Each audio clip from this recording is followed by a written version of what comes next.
Assalamualaikum warahmatullahi wabarakatuh. Pertama-tama dan yang paling utama, marilah kita panjatkan puja kehadirat Allah Subhanahu wa Ta'ala, yaitu Allah yang Maha Kuasa. Allah yang telah menciptakan alam semesta dan seisinya, termasuk di dalamnya ada manusia dan ibu-ibu dan bapak-bapak, para pemudi dan para pemuda, dari tukang tahu sampai tukang celana. Syukur yang agung marilah kita panjatkan kehadirat Allah yang Maha Agung, Allah yang telah menciptakan manusia dari mulai orang kota sampai orang kampung, dari mulai orang pesek sampai orang mancung, dari mulai orang pendek sampai orang tinggi, dari mulai orang gendut sampai orang rengkuh. Salawat beserta salam semoga tetap tercurah kepada baginda alam yang senantiasa akan menjadi rahmatul lil alam dan cahaya bagi seluruh alam, yakni baginda Nabi Muhammad SAW.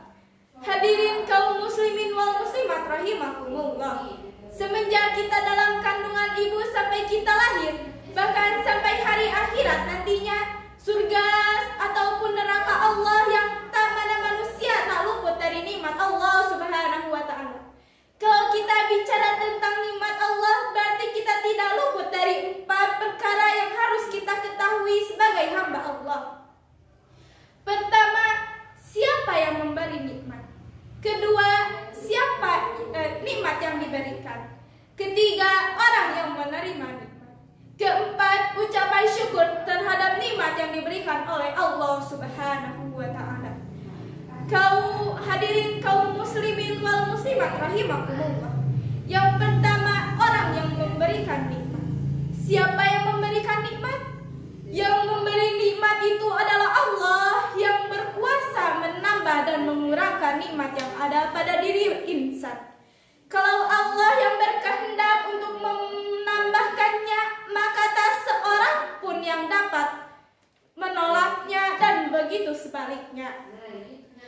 Karena iradatullahu fauqi kulli iradah, kehendak Allah atas segala kehendak. Manusia hanyalah bisa berencana bikin ini dan itu, namun keputusan hanyalah milik, hanya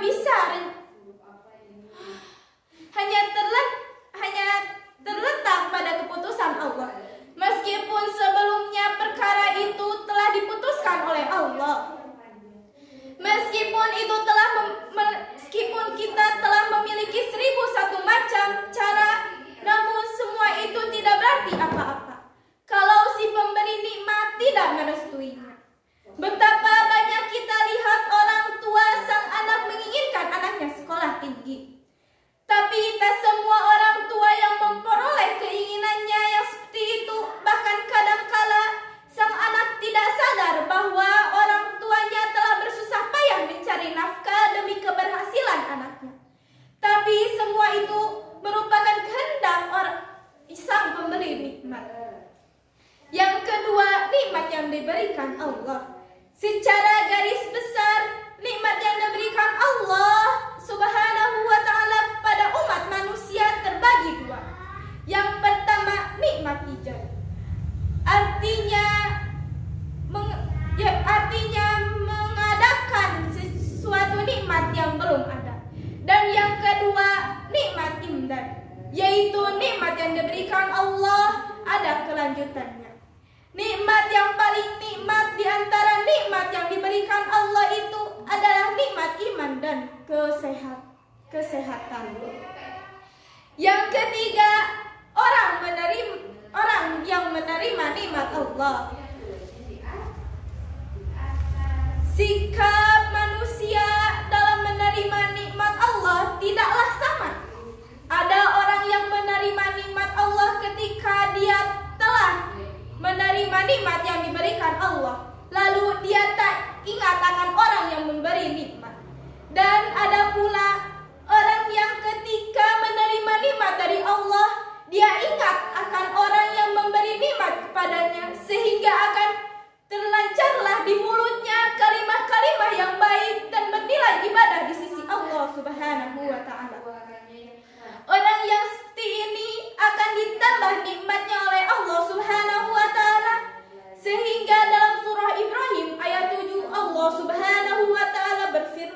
yang artinya, sungguh jika kamu syukuri nikmatku, akan kutambah nikmat yang kuberikan kepadamu.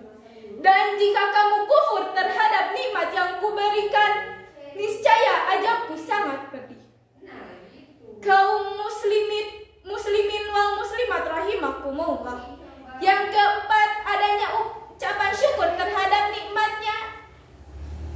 Kewajiban kita selaku orang mukmin dengan berdasarkan ada ayat di atas adalah mensyukuri nikmat Allah yang diberikannya kepada kita, dan salah satu tanda-tanda orang yang mensyukuri nikmat Allah lahirnya ucapan-ucapan baik pada mulut. Contoh kecilnya saja, ketika kita akan makan diawali dengan bismillah, dan ketika kita telah selesai makan ataupun minum diakhiri dengan alhamdulillah.